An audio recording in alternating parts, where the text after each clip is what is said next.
him and how he runs his team. Because regardless, he's a guy that loses a lot of his assistant coaches based on promotions, and we saw that last year, lose the defensive coordinator. He's coaching the Arizona Cardinals. But his program continues to be successful. So for me, yes, Cam Newton, yeah, he's the big name, the marquee name in the franchise, but it starts with Ron Rivera, how they're going to play football. And last year, he decided, I believe Cam Newton can get better. He went out, fired Shula and Mike Shula as the offensive coordinator, went and got Norv Turner. And Norv Turner, to me, is one of the most respected as far as teaching quarterbacks how to read defenses, what type of theme they're going to have, game in and game out, and really concentrating on their fundamentals. That's what Norv Turner does. That's what Troy Aikman rants and raves about him, other quarterbacks that have been with him, that not a great head coach, but a great quarterback coach and a great offensive coordinator. And he has helped calm down Cam's game. He has helped Cam be able to find some things that he really does well and be able to concentrate and keep repeating those over and over and over again. And I think that's the reason why we see Cam, Nick, with the highest completion percentage that we've seen in his career. But like the high prior to this year was less than 62%. This year is over 67%. You were banging the Norv Turner drum from the moment he was hired.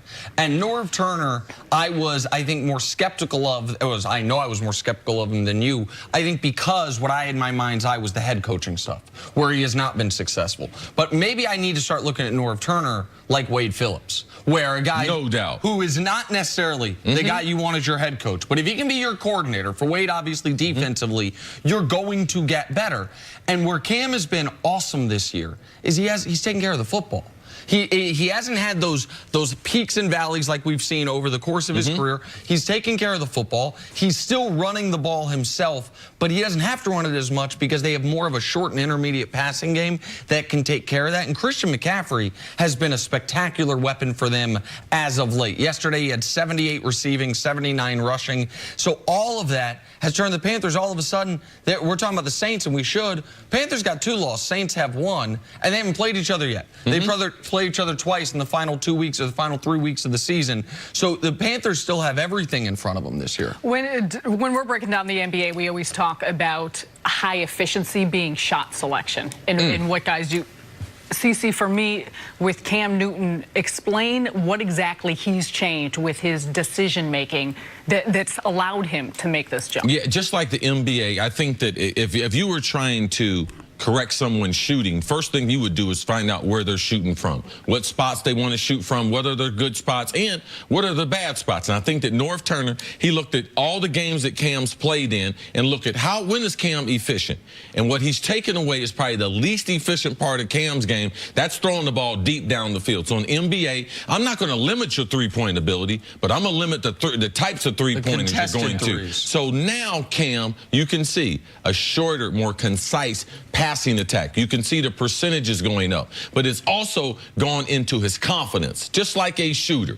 He gets more good results. You can see it carrying over into the rest of his game. He's a better leader when you don't have those peaks and valleys. And on the sideline this year, Cam, for some reason, has been less emotional, up and down, than any other part of his career that I've seen. So he's kind of stabilized that as the face of that franchise. And the other thing that's happened for the Panthers is there is what appears to be a very clear line of demarcation, a turning point in their season.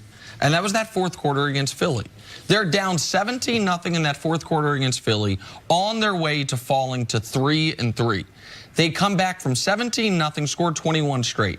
The next week, they come out and blitz Baltimore early, I think up 24-7 at the end of the first half. They come out this week and blitz Tampa early, up 35-7 at the end of the first half. Like, that Philly game changed, to me, the trajectory of where they are. And we have talked about how within a game, Cam's confidence level, like if he's feeling good, if he's smiling, if he's signaling for first downs, he's going to play better.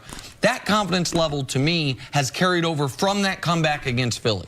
That comeback against Philly showed them how good they can be. And since then, that offense has looked absolutely outstanding. Doesn't hurt they got Greg Olsen back. Doesn't hurt that they're getting more out of Curtis Samuel. You saw him on a big end around yesterday. DJ Moore had a big play the week before. Those young receivers coming into their own. And the constant, even though you talked about they losing Wilkes as their defense coordinator, Arizona. Eric Washington, new defensive coordinator.